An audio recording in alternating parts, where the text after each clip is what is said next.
ಬಹಳಷ್ಟು ರಾಷ್ಟ್ರಗಳಲ್ಲಿ ನಾವು ನೋಡ್ತಿದ್ದೀವಿ. ರಾಷ್ಟ್ರದಲ್ಲಿ ದಂಗೆ ಯಾಕೆ ಹೇಳ್ತಾರೆ? ಸದ್ದಾಮ್ ಹುಸೇನ್ದು ಏನಾಯಿತು, ಆಮೇಲೆ ಕ್ರಿಕೆಟ್ ಪ್ಲೇಯರ್ ಇಮ್ರಾನ್ ಖಾನ್ ಅವ್ರದ್ದೇನಾಯಿತು, ಅಧ್ಯಕ್ಷ ಸ್ಥಾನ ಬಿಟ್ಟೋದೇನಾಯಿತು. ಹೀಗೆ ಮತ್ತು ಈಗ ನಡೀತಾ ಇರೋಂಥ ಯುದ್ಧ ಅದು ಅಧ್ಯಕ್ಷ ಸ್ಥಾನಕ್ಕೋಸ್ಕರ ಆಗ್ತಿದೆಯಾ, ಅವ್ರ ರಾಷ್ಟ್ರವನ್ನು ಉಳಿಸ್ಕೊಳ್ಳೋದಕ್ಕೋಸ್ಕರ ಆಗ್ತಿದೆಯಾ ಅಂಥೇಳಿ ಯೋಚನೆ ಮಾಡಿದ್ರೆ ಅಲ್ಲಿ ಅವರವರು ಅವ್ರದ್ದೇ ಆದಂಥ ಮನಸ್ಥಿತಿಯಲ್ಲಿದ್ದಾರೆ. ಇವೆಲ್ಲವೂ ಕೂಡ ದೈವರ ಒಂದು ಅಧೀನದಲ್ಲೇ ನಡೆಯುವಂಥದ್ದು.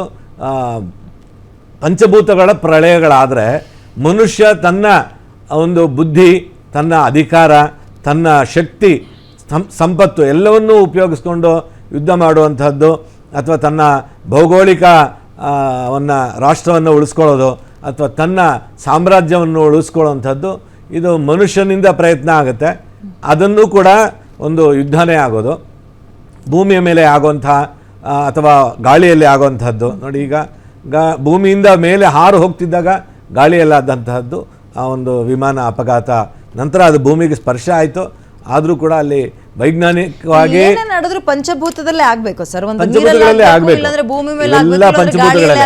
ಅದಕ್ಕೆ ಈ ಪಂಚಭೂತಗಳಲ್ಲಿ ಭೌತಿಕ ಪ್ರಪಂಚದಲ್ಲಿ ಬದುಕ್ತಾ ಇರುವಂತಹದ್ದು, ಆ ಭೌತಿಕವನ್ನು ಉಳಿಸ್ಕೊಂಡು ಅದನ್ನು ಬಳಸ್ಕೊಂಡು ಯಾರು ರಾಷ್ಟ್ರಗಳನ್ನು ನಿರ್ಮಾಣ ಮಾಡಿಕೊಂಡು ಅಧ್ಯಕ್ಷ ಸ್ಥಾನದಲ್ಲಿ ನಾನು ಶಾಶ್ವತವಾಗಿರಬೇಕು ಅಂಥೇಳಿ ಯೋಚನೆ ಮಾಡ್ತಾ ಯುದ್ಧವನ್ನು ಘೋಷಣೆಗಳು ಮಾಡ್ಕೊಳ್ತಾರಲ್ಲ, ಇದು ಇಡೀ ವಿಶ್ವಕ್ಕೆ ತೊಂದರೆ ಆಗುವಂಥದ್ದು ಅಥವಾ ಮನುಷ್ಯ ಸಂಕುಲಕ್ಕೆ ತೊಂದರೆ ಆಗುವಂಥದ್ದು.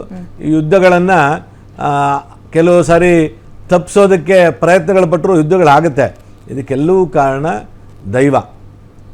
ನಂತರ ಏನು ಈ ಪಂಚಭೂತಗಳು, ನಂತರ ಗ್ರಹಗಳು ಏನೇನಿದೆ ಎಲ್ಲ ಒಬ್ಬ ರಾಜನ ಅಥವಾ ಅಧ್ಯಕ್ಷ ಅಂಥೇಳಿ ಈಗೇನು ಹೇಳ್ತೀವಿ, ಅವನ ಒಂದು ಬುದ್ಧಿಯಲ್ಲಿ ಕೂತ್ಕೊಂಡು ಅವನ ಒಂದು ಆಲೋಚನೆಗಳ ಮುಖಾಂತರ ಆ ದೇಶವನ್ನು ಸಂರಕ್ಷಣೆ ಮಾಡ್ಕೋಬೇಕು, ಹಾಳು ಮಾಡ್ಕೋಬೇಕು.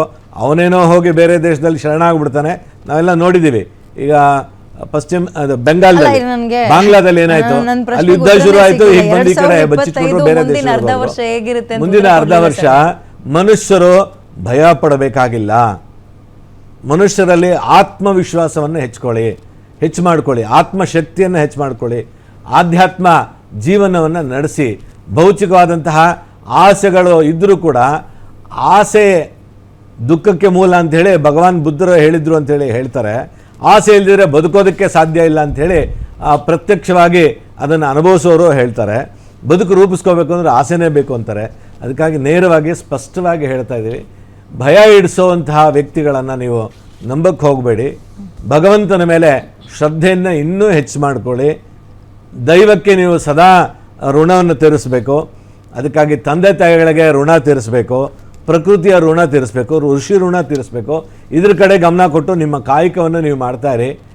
ಈ ಯುದ್ಧ ಇಂಥವೆಲ್ಲ ಬಂದಾಗ ಕೆಲವರು ಈ ರಾಷ್ಟ್ರದ ಪ್ರಧಾನಮಂತ್ರಿ ತೆಗೆದುಕೊಳ್ಳುವಂಥ ನಿರ್ಧಾರವನ್ನು ಪ್ರಜೆಗಳು ಇಲ್ಲಿ ಡಿಸ್ಕಷನ್ ಮಾಡ್ತಿರ್ತಾರೆ.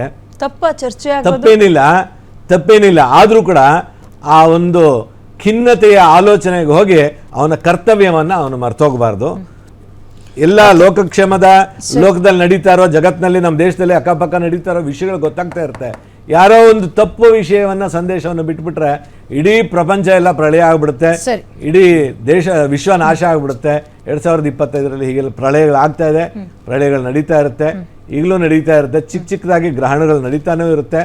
ವಿಶೇಷವಾಗಿ ಗೋಚರ ಆಗುವಂತಹ ಗ್ರಹಣಗಳು ಬೇರೆ ಇರುತ್ತೆ. ಪ್ರತಿನಿತ್ಯವೂ ಗ್ರಹಣ ನಡೆಯುತ್ತೆ ಅಂತೇಳಿ ವಿಜ್ಞಾನನೂ ಹೇಳುತ್ತೆ. ಅದಕ್ಕಾಗಿ ದೈವದಲ್ಲಿ ನಂಬಿಕೆ ಇಟ್ಕೊಂಡಿರೋರು ಇದ್ದಾರೆ, ನಾಸ್ತಿಕರು ಇದ್ದಾರೆ, ಆಸ್ತಿಕರು ಇದ್ದಾರೆ. ಆದರೆ ಆಸ್ತಿಕರಲ್ಲಿ ಆತ್ಮಶಕ್ತಿ ಜಾಸ್ತಿ ಆಗಬೇಕು. ಈ ನಾಸ್ತಿಕವಾದಿಗಳು ಅವ್ರ ವಾದ ಅವ್ರು ಮಾಡ್ಕೊಳ್ಳಿ. ಆಸ್ತಿಕದಲ್ಲಿ ಏನು ಆಸ್ತಿಕ ಅಂತಂದರೆ ಆಸ್ತಿ ಇರೋನು ಅಂತಲ್ಲ, ಭಗವಂತನ ಮೇಲೆ ಆಸ್ತೆ ಅಂದರೆ ಶ್ರದ್ಧೆ, ನಂಬಿಕೆ ಇರೋನು. ಭಯಭೀತರಾಗದೆ ಭವಿಷ್ಯವನ್ನು ರೂಪಿಸ್ಕೊಳ್ಳಿ. ಒಳ್ಳೆಯ ಮಾರ್ಗದಲ್ಲಿ, ಒಳ್ಳೆಯದೇ ಧರ್ಮ, ಕೆಟ್ಟದ್ದೇ ಅಧರ್ಮ.